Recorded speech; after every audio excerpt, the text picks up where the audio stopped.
ክርስቶስ ስዕል ማለት ነው። ይህን ቅዱስ ጳውሎስ በመልእክቶቹ ደጋግሞ ገልጾታል።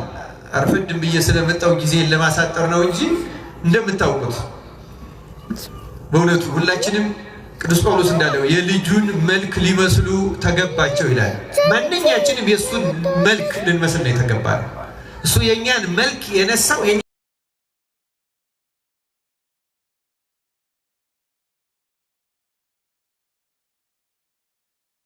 መልክ ሊመስል ነው። በጠፋው ድሪምም እንደሚተረከው እንደሚተሳለ ነበረ እና አሁን እኛ አጠፋ ነው፣ አይታይብንም። ክርስቶስ በእኛ አይታወቅም። ያ በእኛ ላይ ያለ የፊቱ መልክ የለም። በቅዳሴያችን እንደምንለው ማለት ነው የለም፣ ማንም አይታይበትም። እኛን አይቶ ክርስቶስን የሚያይ የለም። ነበሩ በታሪክ አሁንም ይኖራሉ። በገዳማቱ የተሰወሩት ይኖራሉ። ግን ይሄ ዘመን የእብለት የቅጥፈት ስለሆነ እውነተኛ ጸጋ ያላቸው የተሰወሩ ናቸው። በእውነቱ እርግጥ በየትኛውም ዘመን እዩኝም እወቁኝም ብለው ወጥተዋል። እና ክርስቲያኖች ሁላችንም ለዚህ የተፈጠርን ነበረ። በክርስቶስ አዲስ ፍጥረት ሆነን ስንፈጠር በተለይ ክርስቲያን ስንሆን መልኩን ለማሳየት እግዚአብሔርን ለማሳየት እግዚአብሔርን አይተንም ለማሳየት አይተን ለማሳየት ስንል እንግዲህ አንዳንድ ይሄ የማታለልም ዘመን ስለሆነ ብዙዎቻችን ጥያቄ ሊኖረን ይችላል። እኛ ብቻ አይደለንም። እንደውም ሐዋርያትም ይሄ ጥያቄ እንደነበራቸው መጽሐፍ ቅዱስ ያስረዳል። የዮሐንስ ወንጌል ምዕራፍ 14 ላይ ያለ አንድ ጥቅስ ማንበብ ይኖርብኛል። በእውነቱ ይሄን ለመናገር እንዴት ነው ክርስቶስን የምናየውና የምናሳየው የሚለውን ትንሽ መግቢያ ለመስጠት መጀመሪያ ማለት ነው። ዮሐንስ ወንጌል ምዕራፍ 14 ላይ ለጌታ አንድ ጥያቄ ቀርቦለት ነበረ። ምንድነው? ጌታ ብዙ ወደ መጨረሻው ወደ ስቅለቱ እየተቃረበ ሲሄድ ጠንከር ያሉ ትምህርቶችን አስተማራቸው እና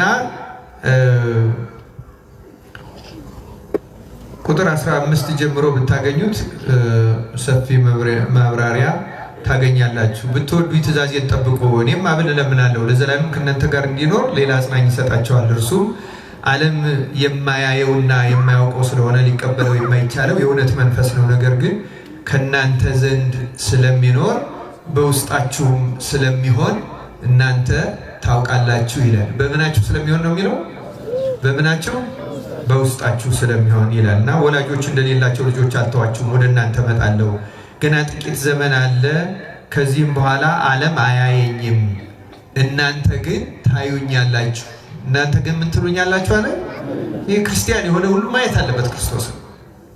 ታዩኛላችሁ፣ እኔ ሕያው ነኝና እናንተ ደግሞ ሕያዋን ትሆናላችሁ። እኔ በአባቴ እንዳለው እናንተም በእኔ እንዳላችሁ እኔም በእናንተ እንዳለው በዚያ ቀን ታውቃላችሁ። ትእዛዜ በእርሱ ዘንድ ያለችው የሚጠብቃትም የሚወደኝ እርሱ ነው። የሚወደኝንም አባቴ ይወደዋል፣ እኔም እወደዋለሁ፣ ራሴንም እገልጥለታለሁ። ራሴን ምን አደርግለታለሁ? ተመልከቱ እንግዲህ ታዩኛላችሁ፣ እገልጥላችኋለሁ፣ መንፈስ በውስጣችሁ ይኖራል ነው የሚለው። ክርስቲያን ማለት ይሄ ማለት ነው። ክርስቲያን ልክ ይህን ሲል ያስቆሮቱ አይደለ ይሁዳ፣ ሌላኛው ይሁዳ እንዲህ ያለ ጥያቄ ያቀረበ፣ ጌታ ሆይ ለዓለም ሳይሆን ራስህን ለእኛ ልትገልጥ ያለህ እንዴት ነው አለው። ያችሁ ለዓለም ሳይሆን ለእኛ የምትገልጥልን እንዴት ነው የምትገለጥልን? እንዴት ነው የምናይህ ብሎ ጠየቀው ይላል። እና በዚህ ጊዜ ጌታም እንዲህ አለ። ኢየሱስም መለሰ አለው፣ አድምጡ፣ የሚወደኝ ቢኖር ቃሌን ይጠብቃል፣ አባቴም ይወደዋል፣ ወደ እርሱም እንመጣለን። ምን እናደርጋለን? እንመጣለን። አብና ወልድ ወደ እርሱም እንመጣለን፣ በእርሱም ዘንድ መኖሪያ እናደርጋለን። ስለ ቃሉ እግዚአብሔር ስሙ የተመሰገነ ይሁን። በሰማይ ላይ ሆኜ እገልጥላችኋለሁ አላላቸው። እንዴት ነው የምትገልጥልኝ? ቤተ መቅደስ እገልጥላችኋለሁ፣ በራእይ ታዩኛላችሁ፣ በህልም እታያችኋለሁ አይደለም ያለው። የሚወደኝ ካለ ቃሌን ይጠብቃል። ቃሌን የሚጠብቅ ከሆነ እኔና አባቴ ይወደዋል፣ እኔና አባቴ መተን በእሱ ዘንድ መኖሪያ እናደርጋለን። ስለዚህ ይብል ሊገለጥብን የሚችለው ምን ብንሆን ነው? ዮሴፍ እንዴት እግዚአብሔር ታየበት የሚለውን ትንሽ ታሪኮችን አንስቼ ትንሽ ለማየት እንሞክራለን። እግዚአብሔር ለሁላችን ማስተዋሉን ያደለ። ክርስቲያኖች በእውነት ክርስቶስን እግዚአብሔርን ማሳየት ነው ዋናው ተግባራችን ብያለሁ። የክርስትና ዓላማው እሱ ነው እንጂ ተሰብስቦ እንደ ስቴዲየም ደጋፊ ሞራል ሰጥቶ የሚኬድበት አይደለም። የክርስትና አውደ ምህረት ወይም ድምቀት ሰጥተን መብዛታችን አሳይተን የበላጭነት ስሜት ፈጥረን ስርዓታችን ያማረ መሆኑን ፎክረን የምንሄድበት አደባባይ አይደለም። የማንኛውም እንቅስቃሴና ጉባኤ፣ ቅዳሴ፣ ማህሌት፣ ሰዓታት፣ ምህላ፣ ጸሎት፣ ዑደት ዓላማው እግዚአብሔርን ማሳየት ነው፣ ወይም እግዚአብሔርን ከኛ ጋር ማድረግ ነው። ክርስቲያኖች በቸርነቱ በእውነት ከኛ ጋር ይሆን። ግን እንዴት ነው የሚታየው? እንዴት ነው በእኛ መካከል የሚያድረው? ክርስቲያኖች ይህን ለማየት ነው ይህን በዮሴፍ ህይወት የምናየው። ዮሴፍ እግዚአብሔርን እንዴት ለማሳየት ቻለ ስንል መጀመሪያ የዮሴፍ ገድሉ ራሱን ከወንድሞቹ ክፋት ስለጠበቀ ነው መልሱ። ዮሴፍ ምን ስላደረገ ነው? ከወንድሞቹ ክፋት። የወንድሞቹን ክፋት አሁን አላነበብኩላችሁም። ታሪኩን ግን ብዙ ጊዜ የምትሰሙት የምታውቁት ነው። ያነበብኩላችሁ ቅድም ኦሪት ዘፍጥረት ምዕራፍ 39 ቁጥር 1 እስከ 5 ነው። ኦሪት ዘፍጥረት ምዕራፍ 37 ስታነቡት ዮሴፍ መጀመሪያ ስራ በአባቱ ቤት እንዴት እንደጀመረ የ17 ዓመት ልጅ ሲሆን ከዚያ በጥበቃ ወደ ወንድሞቹ ሲወጣ ወንድሞቹ ከሱ በላይ 10 ወንድሞች አሉት፣ ታላላቆቹ ናቸው። በዚያ በልማድ ይኖሩ ስለነበረ ከአባታቸው ቅድስና ይልቅ ክፋት ተጠናውቷቸው ነበር እና ዮሴፍ የወንድሞቹን ክፋት ወደ አባቱ አመጣ ይላል። አልተባበረም። ክፋታቸውን አየ፣ ታዘበ። ምንም ቢሆን ታላላቆቼ ናቸው፣ ወንድሞቼ ናቸው፣ እነሱ ጥሩ ነው ያሉት ጥሩ፣ እነሱ መጥፎ ነው ያሉት መጥፎ ነው ብሎ ከወንድሞቹ ጋር አልተስማማም፣ አላበረም። ግን ታላላቆቹ ስለሆኑና ሊመክራቸው ስለማይችል ወደ አባቱ አመጣ። እግዚአብሔር ለዮሴፍ መጀመሪያ ጸጋ የሰጠው ራሱን ከወንድሞቹ ክፋት ስለጠበቀ ነው። ክርስቲያኖች መጀመሪያ ራስን በቤተሰባችን ውስጥ ክፉ ሰው ካለ እኛም ልንሆን እንችላለን። በነገራችን ላይ ስንሰማ ሌላውን እንላለን እንጂ ክፉዎቹ እኛም ልንሆን እንችላለን። ያን ክፋት ግን ከማህበረሰብ ነው የምንወስደው፣ ከሰው ነው። በነገራችን ላይ ከታላቅ ሊሆን ይችላል፣ ከወላጅ ሊሆን ይችላል፣ ከጎረቤት ሊሆን ይችላል፣ ከጓደኛ ሊሆን ይችላል፣ ከሰፈሩ ከማህበረሰቡ ሊሆን ይችላል። ምክንያቱም አንዳንዱ ክፋት የማህበረሰብ ባህል ሆኗል፣ መገለጫ ሆኗል። ልክ በሐረር እናትን እየተሳደቡ መናገር ልማድ እንደሆነው ማለት ነው። አሁን የአዲስ አበባ ሆኗል። ምን አሁን የአዲስ አበባ ብቻ የኢትዮጵያ ሆኗል። እግዚአብሔር እንዲህ ያለውን በሽታ ነቅሎ ይጣልልን እና ክርስቲያኖች አስተውሉ። ክፋት ቀላል ነገር እንዳይመስላችሁ። አንዳንድ ጊዜ ስንሰማው እንዲሁ እኔ አሁን ክፋት አለብኝ የሚል ህሊና ሊመጣብን ይችላል። እንዲህ ይላል የእግዚአብሔር ቃል ትንቢተ ኤርምያስ ምዕራፍ 17 ቁጥር 9 ላይ የሰው ልብ ይላል፣ የሰው ልብ ከሁሉ ይልቅ ተንኮለኛ እጅግም ክፉ ነው፣ ማንስ ያውቀዋል? ይህ እግዚአብሔር ቃል ይሄ ለአበበ ወይም ለገብረ ማርያም ነው ለወለተ ማርያም የተጻፈ አይደለም። አጠቃላይ ስለ ሰው ባህሪያችን በጣም ደካማ ነው። ክፋት የሚስማማው ነው። ክፋት ብቻ አይደለም፣ ቅድስናም ጽድቅም በጎነትም እኮ ይስማማዋል። ግን የሰው ልብ ነው የሚለው የእግዚአብሔር ቃል ከሁሉ ይልቅ ተንኮለኛ እጅግም ክፉ ነው፣ ማንስ ያውቀዋል? ሌላው ቀርቶ ይገርማቸዋል። ምን ያህል ክፉ እንደሆን አናውቀው፣ ምን ያህል ችግር እንዳለብን አናውቀው። ክርስቲያኖች የዚህ ትምህርት መሰረታዊ ዓላማ ራሳችንን በእግዚአብሔር ቃል ልክ ጧት ቤታችን በመስታወት ፊታችን እንደምናየው በእግዚአብሔር ቃል ነፍሳችንን እንድንመረምራት እና ከእግዚአብሔር ምን ያህል እንደራቅን አውቀን እንድንመለስ ነው። ክርስቲያኖች እግዚአብሔር በቸርነቱ ይመልሰን። በእውነት የሰው ልብ በጣም ክፉ ነው ይላል። በጣም አድሏዊ ነው። እኛ ህሊናችን የተለማመደው ነገር ስለሆነ ትክክል። ጴጥሮስ ከዚያ በኋላ ብዙ ታምራት በኋላ ይልራመድ አለ፣ ተራመድ አለው። ብዙ አጋንንትን አወጣ፣ ብዙ ነገር አደረገ። በኋላም ሰው እረኛውን እመታለሁ በጎቹ ይበተናሉ የሚለው ትንቢት ይደርስ ይፈጸም ዘንድ ዛሬ የሰው ልጅ ስለእናንተ ተላልፎ እናንተም ከኔ ትሸሻላችሁ ሲል ሌሎች ሁሉ ቢክድሁ እኔ ግን አልክድህም አለ ጴጥሮስ። ላለመካድም ሞከረ። የማርቆስን ጆሮ ቆረጠ። ያ ስሜቱ ነው። ክርስቲያኖች የሚችለውን አድርጓል ቅዱስ ጴጥሮስ። በኋላ ግን ሳያውቀው ክዶ ተገኘ። ዶሮ ሳይጮህ ስንት ጊዜ ትክደኛለህ ብሎታል። እንዳለው ክዶ ተገኘ። ግን ጌታ ደግሞ በኋላ ጴጥሮስ ወይ ትወደኛለህን? አሁን ጌታ እንደወደህ አንተ ታውቃለህ እያለ በጎችን ጠብቅ፣ ግሎችን አሰማራ፣ ጠቦቶችን ጠብቃለና የስልጣነ ክህነትን ቁልፍ መጨረሻ ሰጠው። ሰዎች እንዳያቆስሉት ተከላከለለት። እንዳያቆስሉት ማለት ምን ማለት? አንተ እኮ የተሰቀለልህ ክደሃል፣ አንተን እንደ ፍጹም ሐዋርያ ነህ እንዳይባል የክህነትን ከተንሳኤው በኋላ የክህነትን ቁልፍ የሰጠው ለቅዱስ ጴጥሮስ። ስለዚህ ቅዱስ ጴጥሮስ ድክመት ቢገኝ በድክመቱ ልንነቅፈው አልተፈቀደልን። እግዚአብሔር ይቅር ብሎታል፣ ትቶለታል። ስለዚህ ይህንን ስልጣን ተቀበለ። ከዚያ በኋላ ቅዱስ ጴጥሮስ ጌታ ካረገ በኋላ መንፈስ ቅዱስ ወርዶ 72 ቋንቋ ሲያናግር አይሁድ ጉሽ ወይን ጠጅ ጠጥተው ሰክረዋል ሲሉ ገና 3 ሰዓት ነው ብሎ መጀመሪያ የሰበከውና 3000 ነፍሳትን ያሳመነው ማን ነው? ቅዱስ ጴጥሮስ። ከ72 ቋንቋ ከሚናገር ከተለያየ ሀገር የመጡትን ሰዎች 3000 ሰዎችን ያሳመነ ቅዱስ ጴጥሮስ። በኋላ አንድ ቀን ከዮሐንስ ጋር ወደ ቤተ መቅደስ ሲሄዱ ደግሞ ሽባው ለመናቸው።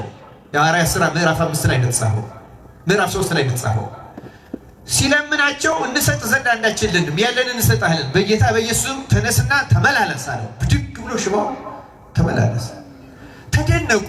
ሰዎች ሰሙት። ከዚያ በኋላ 5000 ሰዎችን አሳመነ። 8000 ማህበረ እስጢፋኖስ የምትባለው የተመሰረተችው በቅዱስ ጴጥሮስ ስብከት። ከዚህ በኋላ ቅዱስ ጴጥሮስ ሌሎች ታምራት ማድረግ ቀጠለ። የሐዋርያት ሥራ ምዕራፍ 8 ላይ እንደምናየው ልዳ ወደምትባለው ከተማ ሄዶ አንዲት ሴት ዶርቃ የምትባለው ከሞተች በኋላ አስነሳ። ተመልከቱ። ሽባ ተረተረ። በ72 ቋንቋ የሚናገሩ ሰዎችን አሳመነ። ሽባውን ተረተረ። 8000 ሰዎችን አሳመነ። ሙት አስነሳ።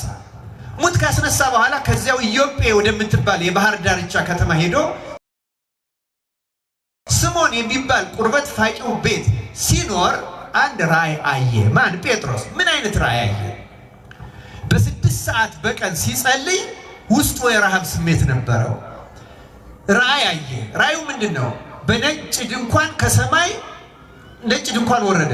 ድንኳኑ ላይ በብሉይ ኪዳን እንዳይበሉ የተከለከሉ እንስሳት፣ እነዚህ አርጃኖ፣ ውስስቱ፣ እባቡ ምናምኑ የሚያስጠሉት እንስሳት አሉባቸውና ተነስተህ ይህን አርደህ ብላ የሚል ቃል ደግሞ ሰማ።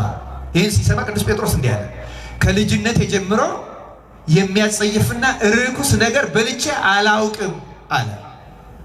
አሁንም የእግዚአብሔር ቃል እንዲህ ተናገረው፣ እግዚአብሔር የቀደሰውን አንተ አታርክሰው አለ እና ድንኳኑ ተመለሰ።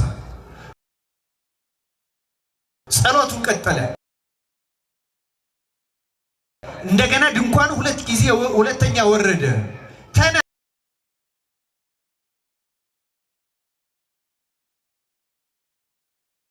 ይህን አርደህ ብላ አለው። አንዳች የሚያረክስና የሚያጸይፍ ነገር ከልጅነት ጀምሮ በአፌ ገብቶ አያውቅም አለ።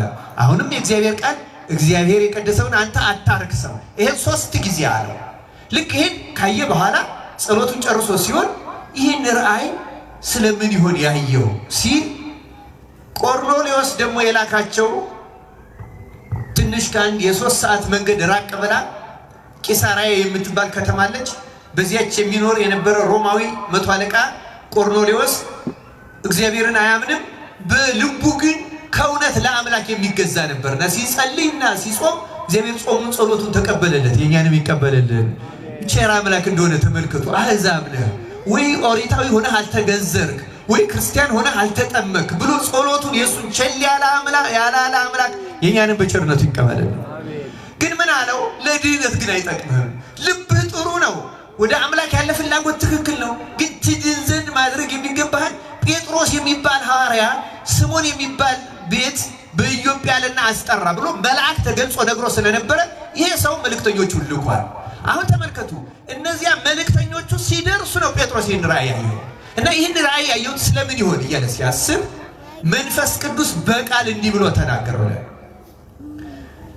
መጀመሪያ ልክ እያሰበ ያለ ደጁ ተመታና ጴጥሮስ የሚባል ሰው በዚህ ቤት አለን ብለው ሲጠይቁ መንፈስ ቅዱስ ለጴጥሮስ እንዲህ አለው፣ ተነስ ውረድ፣ እንግድነት ተቀበልኳቸው፣ እኔ ነኝ የላኳቸው፣ እንግድነት ተቀበላቸው አለ።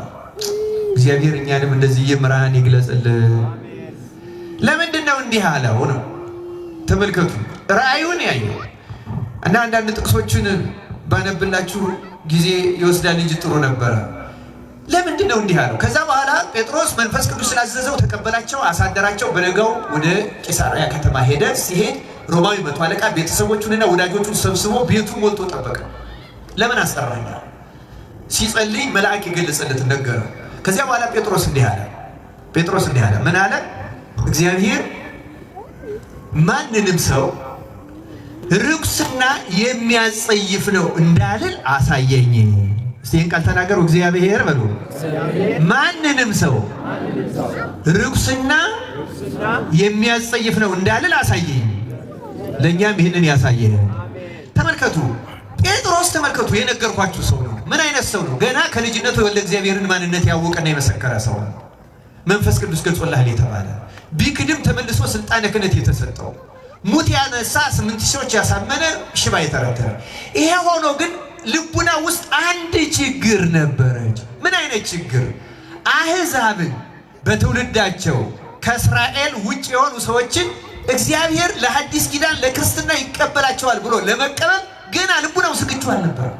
ተመልከቱ፣ መንፈስ ቅዱስ ወርዶበት 72 ቋንቋ ያናገረው በዓለም ሄዶ ዞሮ እንዲያስተምር ነው።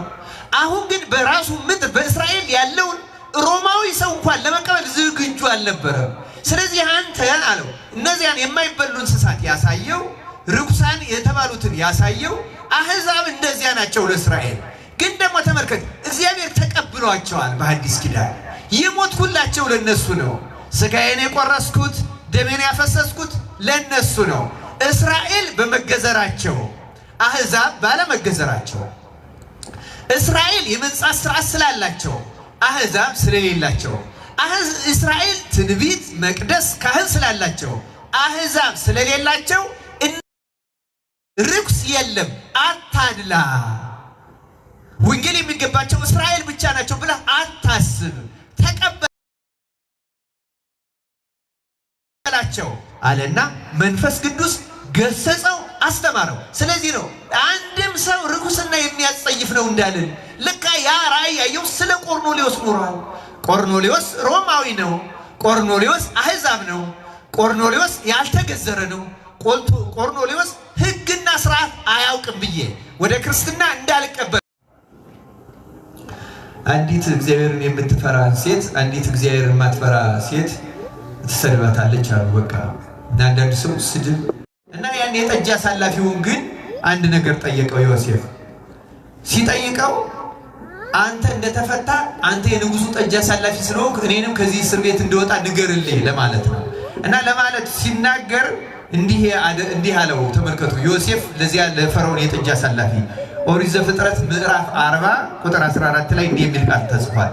ነገር ግን አለ በጎ ነገር በተደረገልህ ጊዜ እኔን አስበኝ። ማንን አስበኝ አለ?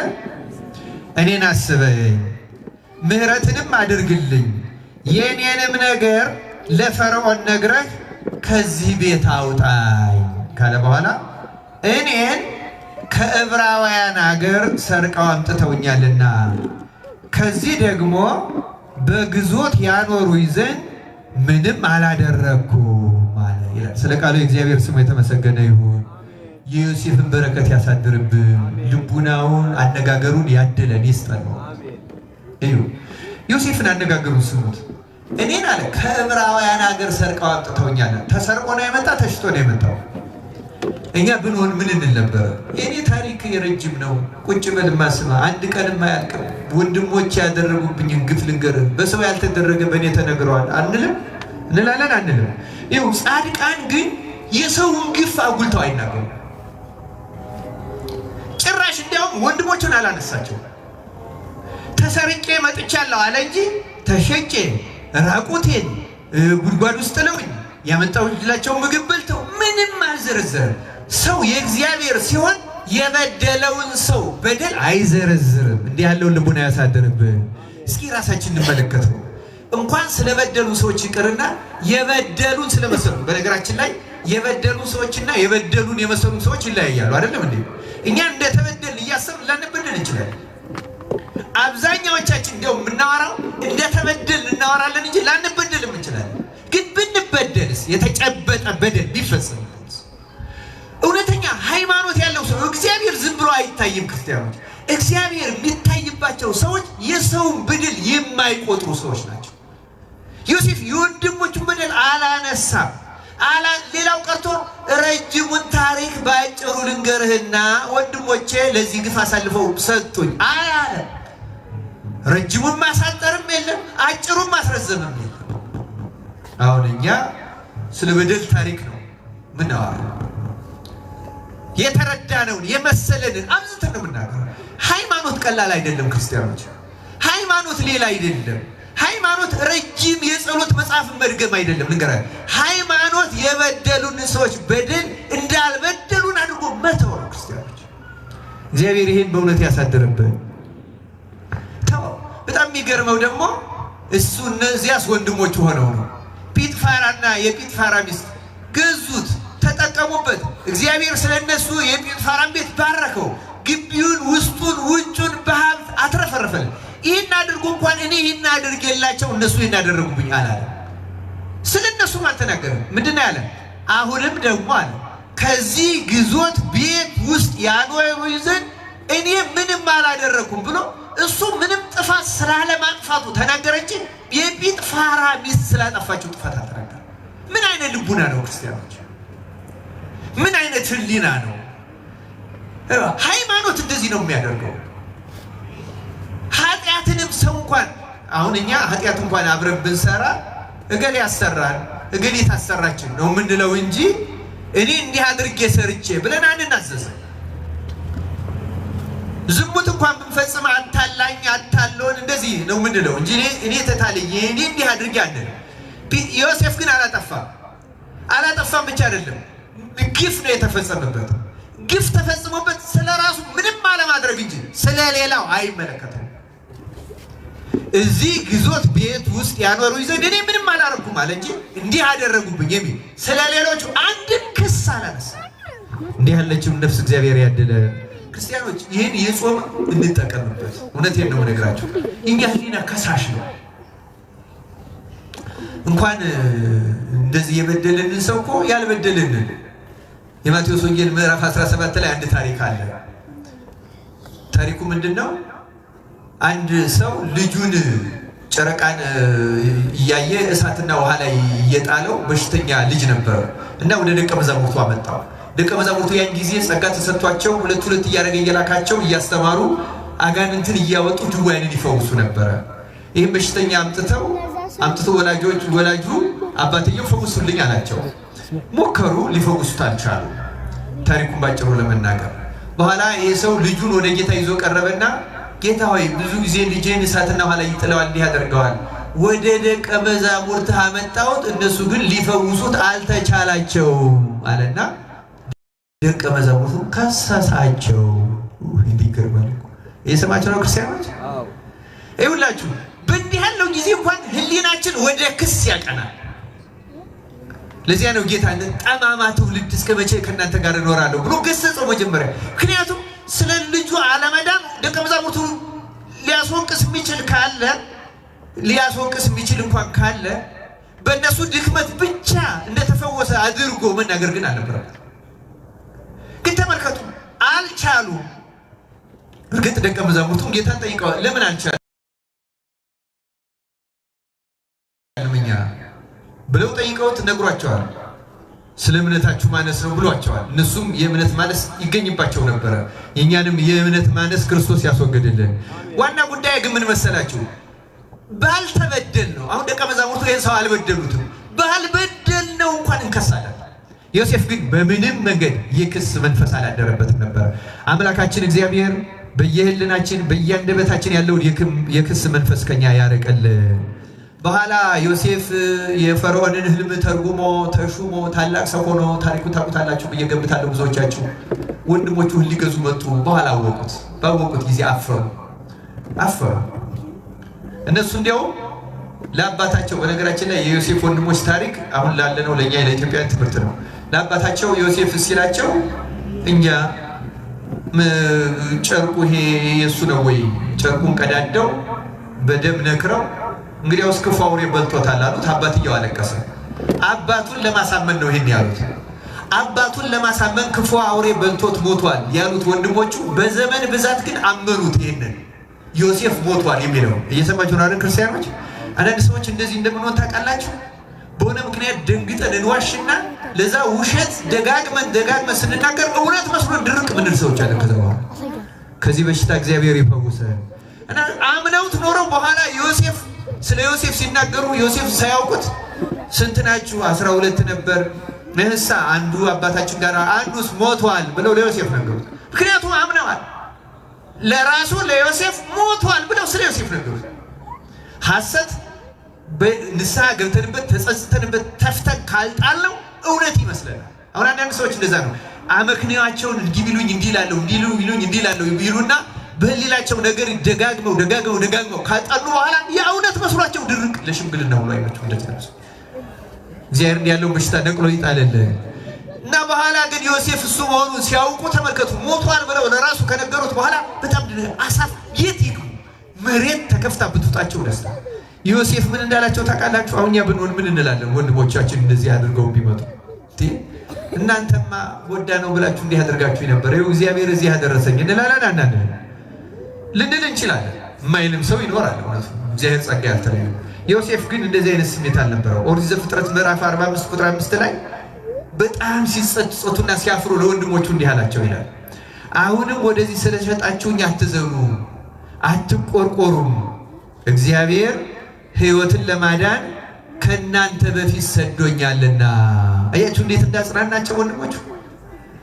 ሸጣችሁኝ፣ ግፍንም ፈጸማችሁብኝ፣ አሁን ግን እግዚአብሔር ለዚህ አገናኘኝ አይደለም ያለ አይደለም፣ አትዘኑ፣ እግዚአብሔር ነው ያደረገው እናንተ አይደላችሁ ብሎ ግፋቸው ወደ እግዚአብሔርን ደግሞ ገፊ አይደለም ያደረገው።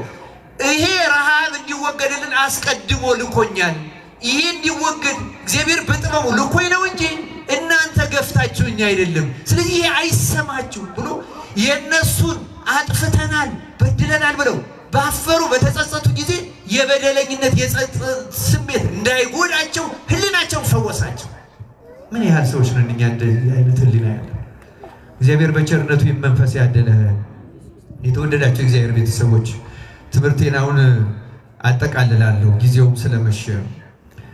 ዮሴፍ ሁለት ነገሮች ነው የሚጨምረው። ሶስተኛ ተመልከቱ፣ መጀመሪያ ከወንድሞቹ ክፋት ራቀ። ሁለተኛ የበደሉት ሰዎች ክፋት አያነሳ፣ እግዚአብሔር ለበጎ አደረገው ነው። ሶስተኛ ምቀኝነት ፈጽሞ የለበትም ዮሴፍ። ምቀኝነትን ነቅሎ ይጣልል። ሲሰራ ጲጥፋራንና ቤቱን ባለጸጋ ሲያደርጋቸው ይሄ ሀብት ንብረት እኔ አልበላው አልጠጣው አልለብሰው አላጌጥበት አልዳርበት አልኳልበት ዘመን አረዳበት ለምን እደክማለሁ ብሎ የማይመቀኝ የማይሰስት ኢትዮጵያውያን የቀደሙት ብዙዎቹ ይሄ መንፈስ ነበራቸው። ስንፍ ሰው አይወዱም። ሲሰንፍም አፈር ለሚበላው ጉልበት ይሉት ነበር። ምን ለሚበላው ጉልበት? ምንም ብታጠራቅመው ሰብተ የት ትደርሳለህ? ትሞታለህ። አፈር ይበላል። ስራበት ማለት ነው። አትመቅ። ምቀኝነት አይወዱም ነበር። ስንፍና አይወድ። አራተኛው የዮሴፍ ትጉ ሰራተኛ ነው። እስር ቤት ገብቶ ሰራተኛ ነው። ተሽጦ ሰራተኛ ነው። ባሪያ ሆኖ ሰራተኛ ነው። ፈርዖን ሾሞ ሰራተኛ ነው። ዓለምን በዚያ የረሃብ ዘመን ከረሃብ ለማዳን እግዚአብሔር የመረጠው ሰራተኛ ትጉ። እግዚአብሔር የታየበት ለዚህ ነው። ርዕሳችን እግዚአብሔርን ምን ማለት ነው? ተናገሩ። እግዚአብሔርን ምን ማለት ነው? ማሳየት። እግዚአብሔርን ለማሳየት አንደኛ ከክፋት መራቅ፣ ሁለተኛ የሰው በደል ክፋት አለመቁጠር፣ ይቅር ማለት፣ ንጹህ ሕሊና ማድረግ፣ አለመመቅኘት፣ በማንም ማደግ መበልጸግ ምንም ማለት እግዚአብሔር እኮ በኋላ እጥፍ አድርጎ ከፍሎታል። የቀረበት ነገር የለም። በሚስት ቢባል በልጅ ቢባል በሀብት ቢባል በስልት ምንም ያስቀረበት እግዚአብሔር ይሰጣል። ክርስቲያኖች ትጉ ሰራተኛ እና እግዚአብሔር ታይ። ስለዚህ ተመልከቱ ቅዱሳን እነማን ናቸው ስንል ቅዱሳን ከእንደዚህ ያለ ነገር ሁሉ ነስተው እግዚአብሔር የሚገለጽባቸው። እግዚአብሔርንማ በባህሪው መላእክትም ማየት አይችሉም። በነገራችን ላይ ማንም እግዚአብሔርን ማየት አይችልም። እግዚአብሔር የሚታየው በሰው ነው። ለዚያ ነው ቅድም ዮሐንስ ወንጌል ምዕራፍ 14 ላይ መጥቼ በአንተ ውስጥ ማደሪያ አደርጋለሁ ነው። እንዴት ነው የምትገለጥልን? እንዴት ነው የምናይ? ለዓለም ሳይሆን ለኛ ለምና እንዴት ነው የምትገለጥ? የምትገለጠው በራእይ ነው አላለም፣ በህልም ነው። አንተ ውስጥ መጣ አድራል። በስራ በህይወት እገለጥ እታይብሃል ነው። ክርስቲያኖች ቅዱሳን የምናከብራቸው ለምንድን ነው ካል እግዚአብሔር የሚታይባቸው የሚገለጽባቸው ሰሌዳዎች መጣ። ቅዱስ ሆኖ እግዚአብሔር የሚጋርድ አንድም ሰው የለም። ንገራቸው እግዚአብሔር የሚጋርድም ፍጥረት ነው። እንኳን ጻድቅ ኃጢአተኛም እግዚአብሔር መጋረድ አይችልም። ክፉም በክፋቱ መጋረድ አይችልም። ደንቆሮም በድንቁርናው መጋረድ አይችልም። ፈላስፋ በፍልስፍናው፣ ንጉስ በስልጣኑ እግዚአብሔርን መጋረድ አይችልም። እግዚአብሔርን ራሱ የሚጋረድ ብሎ ማሰብ መካድ ነው። ክርስቲያኖች እግዚአብሔር ማን ነው የሚጋርደው? ማን ነው የሚጋርደው? እግዚአብሔር የሚጋርድ አንድም ነገር የለም። ግን አይታይም። የማይታየው ማየት ስለማይገባል ያን ለማየት የተገባ ስላልሆነ እግዚአብሔር ግን የሚታየው በቅዱሳን ነው። ቅዱሳን ማለት የእግዚአብሔር መታያዎች፣ መገለጫዎች፣ መታወቂያዎች፣ መነበቢያዎች፣ መሰበኪያዎች ማለት ቅዱሳን ናቸው። በዮሴፍ የታየ አምላክ በቅዱሳን ነቢያት፣ በቅዱሳን ሐዋርያት፣ በቅዱሳን ጻድቃን፣ በቅዱሳን ሰማዕታት፣ በቅዱሳን መምህራን፣ ካህናት፣ ምእመናን የተገለጠ አምላክ እኛን ኃጥአንን በዚህ ጾም ጾማችንን ጾመ ስርየት ጾመ ድኅነት አድርጎ ተቀብሎ ልቡናችን አለስልሶ ወደ ይቅርታ ወደ ፍቅር መልሶ መጥቶ በእኛም ዘንድ ማደሪያ አድርጎ ይገለጥልን፣ ይታይልን፣ ይገለጥብንም ዘንድ የእርሱ መልካም ፈቃድ ይሁን። ይቆየን። ስብሐት ለእግዚአብሔር።